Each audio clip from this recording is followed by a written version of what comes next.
So we have about 30 minutes left of this conversation, but I'm already going to put it out there that I also thank PACDC for having this conversation, and I want to put the challenge out there that we have more forums like this, that we continue this conversation. We are only going to get to the very beginning of where we need to be today, and this has to be an ongoing conversation.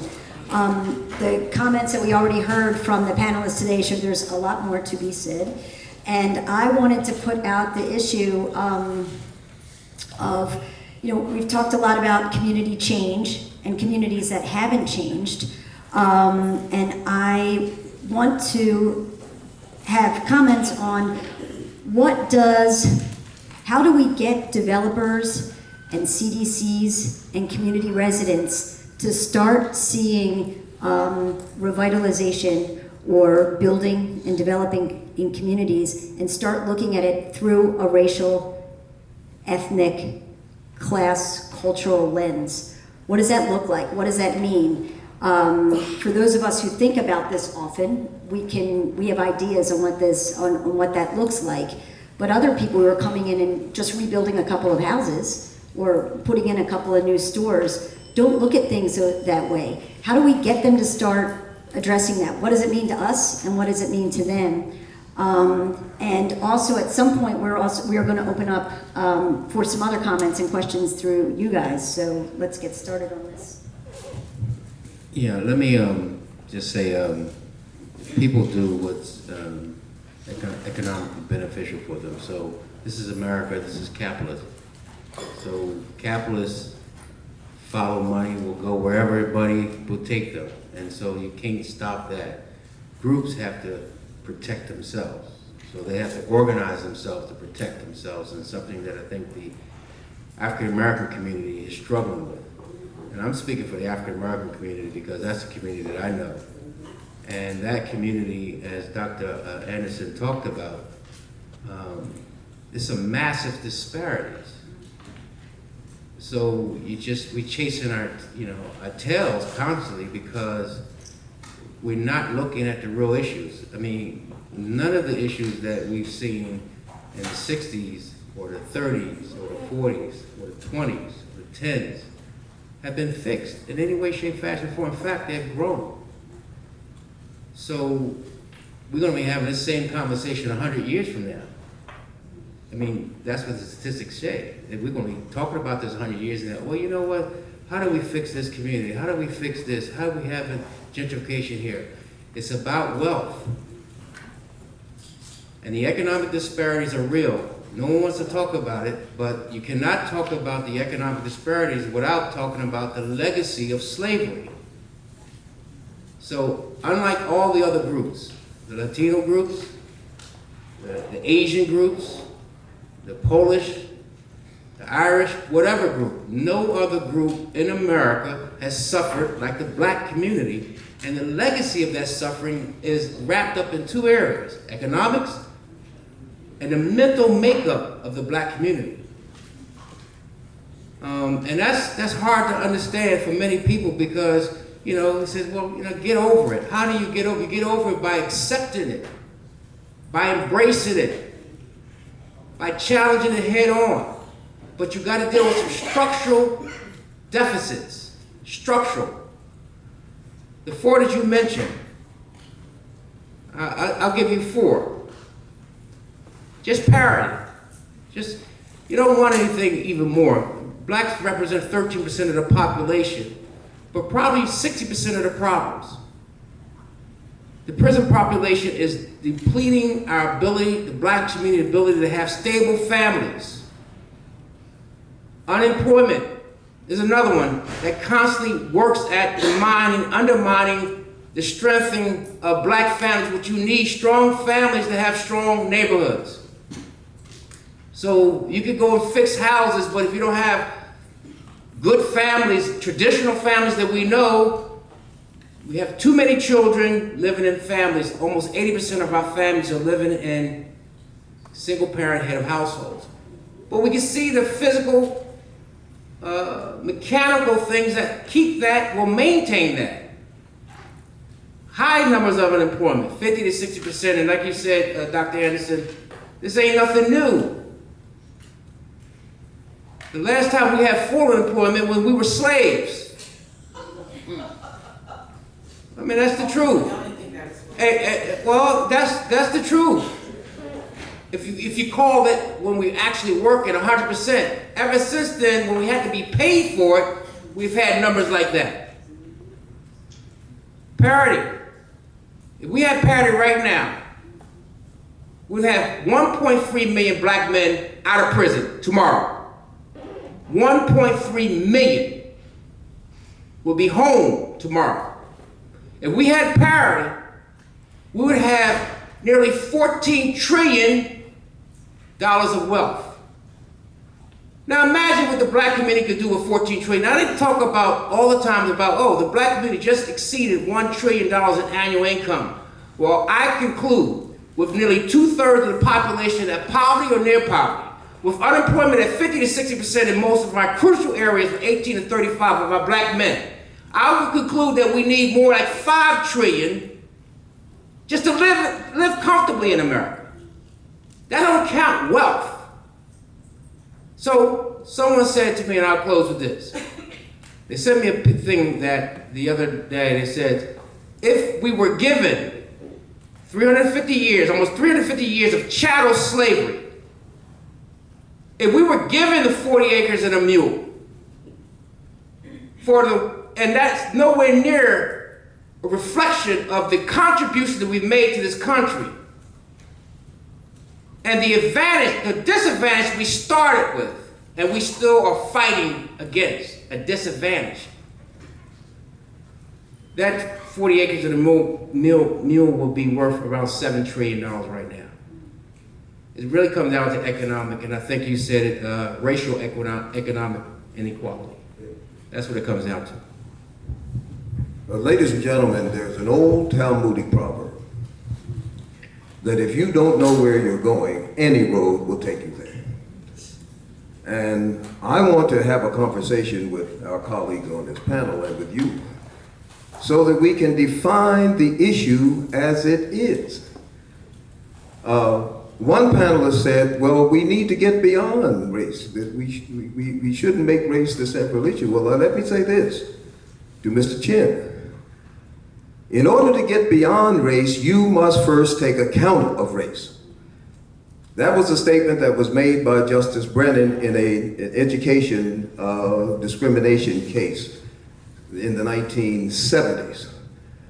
I will add this, that if we look at economic disparities, racial economic disparities, and I associate myself fully with what Raheem Islam just said, that we have to focus on the economic determinants of the problems you're dealing with community investment. Ask yourself, you see, the way you define the problem has a lot to do with the solution you develop in order to solve the problem. Why do developers disinvest in certain communities? Why do banks take branches out of certain communities? What is it that drives those decisions? We live in a market system, a system where many decisions, most decisions are made based on the maximization of economic self-interest.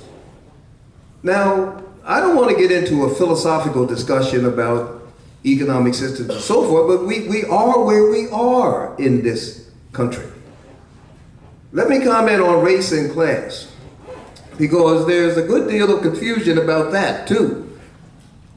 There is some element of conditions in certain communities that have a basis in class. What is class? Class is attitudes, values, and behavior. Class is values, attitudes, and behavior. And there's a debate among scholars over what determines poverty. Some scholars say that poverty is a product of attitudes, values, and behavior. I will tell you that that's nonsense. Poverty is an economic phenomenon. To be poor means one thing: you don't have enough money. That's all it means. Now, if poverty is driven by and defined by not having enough money, what it means that poor people are not poor because of the soap they use to take a bath, the toothpaste they use to brush their teeth, the fact that when they speak, they might speak in broken language, they might not properly conjugate a verb. That is the voice and the face of poverty, not the cause of poverty. The way you address poverty is through economic phenomenon, by increasing the opportunity for people to earn money. Full employment is the best solution to poverty. Full employment, increasing income, people getting more money, saving, investing, and lifting themselves up. And so, when we look at community development, I don't think it's a matter of simply increasing affordable housing. Yes, that's important. But if you increase the income of people, they can purchase affordable housing. It isn't about improving public services in certain communities. If the people in that community have economic power, they will have political power. And that political power will result in better community services, public services in that community. Look at Philadelphia. In many of the communities that you work in, do you get the same services that they get in Chestnut Hill and Westmount area? No. Why don't you get the same services that they get in Chestnut Hill and Westmount area and other high-income areas of this city?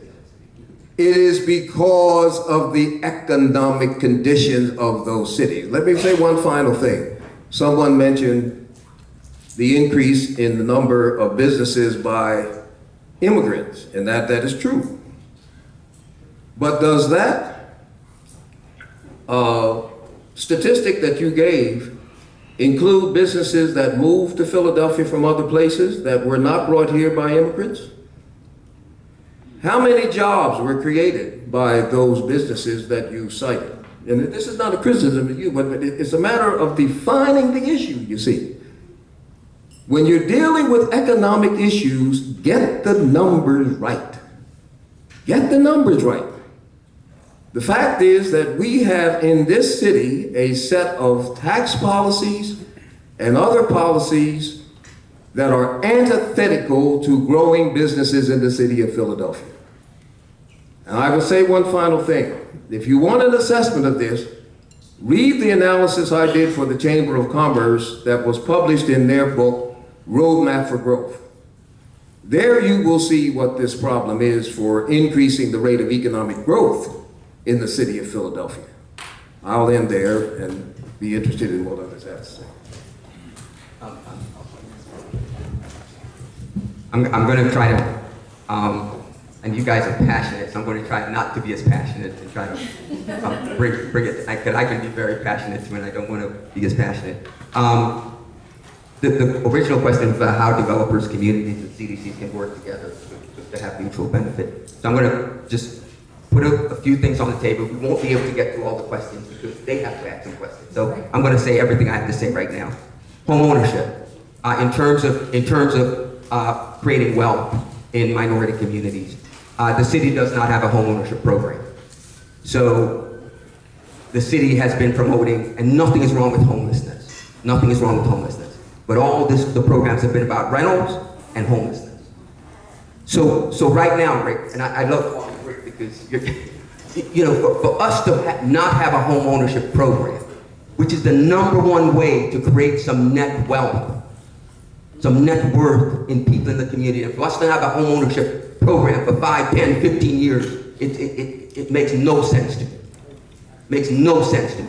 Because if you could subsidize people to get into a house and then be in these same neighborhoods where values are increasing 300, 400%, at least you have some people that can participate in the economics of the gentrifying neighborhoods. But we eliminate the home ownership program in the same neighborhoods that are being gentrified. So now the people that live there can't participate. And then you add on top of that AVI. And you tell people your taxes are going to go from $600 to $3,000. And so Ms. Mabel, who gets $561 a month in Social Security and some food stamps, you tell her that her taxes are going to go from $600 or $900 a year to $3,600. I thought you weren't going to be passionate. And all of us in this room, black or white, are dealing with that issue right now. So, number one, Rick, we need to go to city council next week and not go up there and read our notes and say, we agree with this block grant plan. We do that we need to stop that. I agree. The block grant plan has the block grants and HUD, they're supposed to be the entity that helps us create some wealth and some longevity in our stabilization in our community. And we go up there next week and we're going to say, oh, we support this plan. But the plan has we're talking about wealth creation, right? The plan doesn't even have anything. And I know that resources with sequestration, resources are depleted. But in this city right now, we need some equity for poor people, and home ownership is the quickest way to get that. And rental only gives the developers that I work for $1 million or $1.2 million right up front, with no equity in the community, none. Education. The education system has become a farm system for prisons. I'm one of those middle-class, working-class blacks that left the city because I was tired of going to my city council person to beg them so my kids could get into a magnet school. I said, I'm not going to do it anymore. So I sold my house and rented an apartment in Ardmore, and my kids, there's no resource that they will not give to my kids, and my kids are black boys. If their grades drop, the teacher calls and says, Mr. Stoddard, we need to have a meeting. And when I go to a meeting, there are 12 teachers and the principal is in the meeting. 12. Job training. It's like, have you ever tried starting a job training program? So people can get trained to do, it's like you're talking Spanish. Sorry. Russian! It's like you're talking, I'm sorry, we all know it's like you're talking Russian. And you're talking Russian and they're talking English. And you're like, you want to start a job, Johnny's like, you want to start a job training program for who? And then it takes years and years and years to start a job training program so that your people in your community who are poor can get some education and get a job and begin to contribute to the economics of this city. Criminal justice system. And again, these are issues that we need to collectively address because it's a rising tide lifts all boats. For some reason, we think that if we help black people or people of color or Latino or the Chinese poor people, that we're taken away from somebody. A rising tide lifts all boats. If blacks have more $5 trillion instead of $1 trillion, don't you think that Wall Street's going to have more money? Because now we have money to invest in, putting our 401k, that goes straight to Wall Street. I'm done. Two other things. I know I'm running out of time. Just two other things.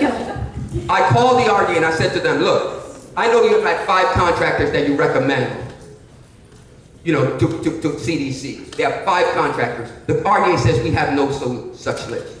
I called OHCD, I said, I know you have two 2 consultants that you recommend to all the people that call you. I said, VFW would like to be the 3rd consultant that you recommend. They said they have no such list. So I would say that in low-income neighborhoods, with the exception of those that are going through some sort of demographic and sort of influx of new millennials and new people, that really CDCs are the primary manufacturers of housing, right? Do you have a lot of private developers in your neighborhoods developing housing? The answer is probably not many of you. 1, 2, no, very small amount. So really the question is about you, right? The question is really about how you, CDCs, are meaningfully and responsibly representing the neighborhoods and the residents in which you work. So you need to look at your board. You need to look at those that make decisions in your institutions, in your organizations, and ensure that the community is responsibly represented. Because if the community is responsibly and meaningfully represented, then they will be empowered because you are making decisions in the communities in which they reside. Very often, the people that work in CDCs are not people who reside in CDCs. That is not to say that the intention and the work is not worthy and it's not good. But what it means is that the neighbors, the residents, are not fully participating in the self-determination of their neighborhoods unless you're doing excellent community outreach work. And I will tell you that an informed community is not the same as an engaged community. So you have newsletters and you have email blasts, but guess what? Your residents are not reading them. Guess what? Your residents probably do not have high-speed broad access to begin with. So really, you need to look and measure how you fully integrate the residents in the decision-making process of your organizations. Because after all, you're the ones building the housing, you're the ones that are engaged in the revitalization of those communities. I would also say that, in my opinion, the business model of CDCs is not conducive for the conversation that we're having today.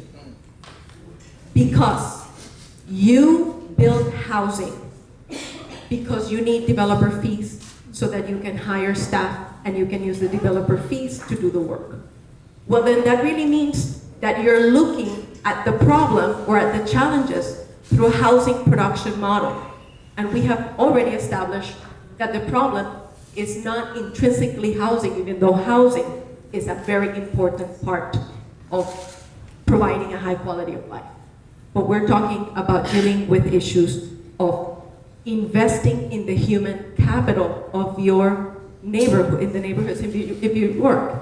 And housing is not investing in human capital. Housing is just providing a quality of life so that the human can live and not be out on the street, right? So really, your business model is not really conducive for the results that we're talking about. So how do you really look at how you do the work, where your resources come from?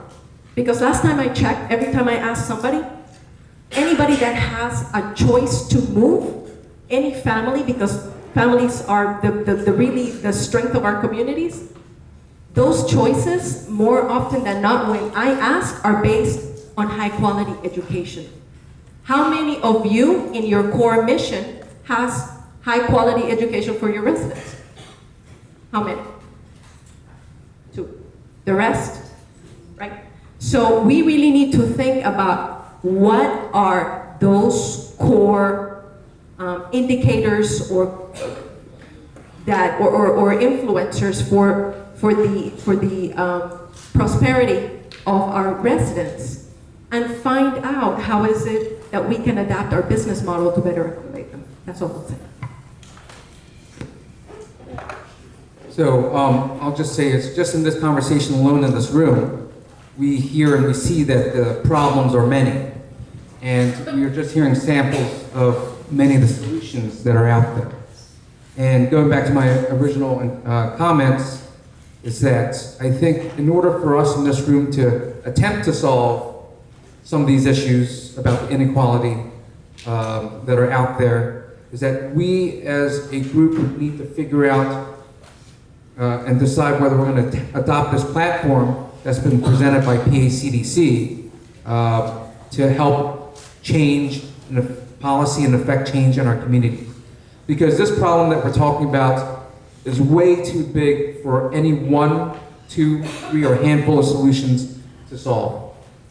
It's a huge problem that's been around for generations, and it's going to be around for many generations in the future. In order for us to effect a little change, we need to figure out what solutions we're going to gather around and move forward as a platform. The example of the Chestnut Hill, Mount Airy, those are the people with the money and the wealth. They can easily pick up the phone and get the services that they need. Communities of little wealth and low income, we don't have that same opportunity or options. What PACDC has been trying to push forth for the past several years is to figure out how CDCs in our communities can organize our residents and our businesses. Because without money, the only other option you have is organizing the power of the voice of the people. Okay? And we need to figure out as a group and as a community here in Philadelphia how we organize ourselves. We've had some success with this current spring election. You heard that Mayor candidate Jim Kenney has many of our policies in his policy papers. We need to do more of that, and we need to figure out how to grab the attention of all the political leaders, because today when we meet with them, they'll yes us to death till we walk out that door. And tomorrow, the wealthy for-profit developer will walk in with his or her plans, and they'll yes them, because the city council members, it's very simple. They need to get reelected. How do they get reelected? Money. Money buys commercials to keep them in office. So that's why those people with money and wealth get the attention of politicians.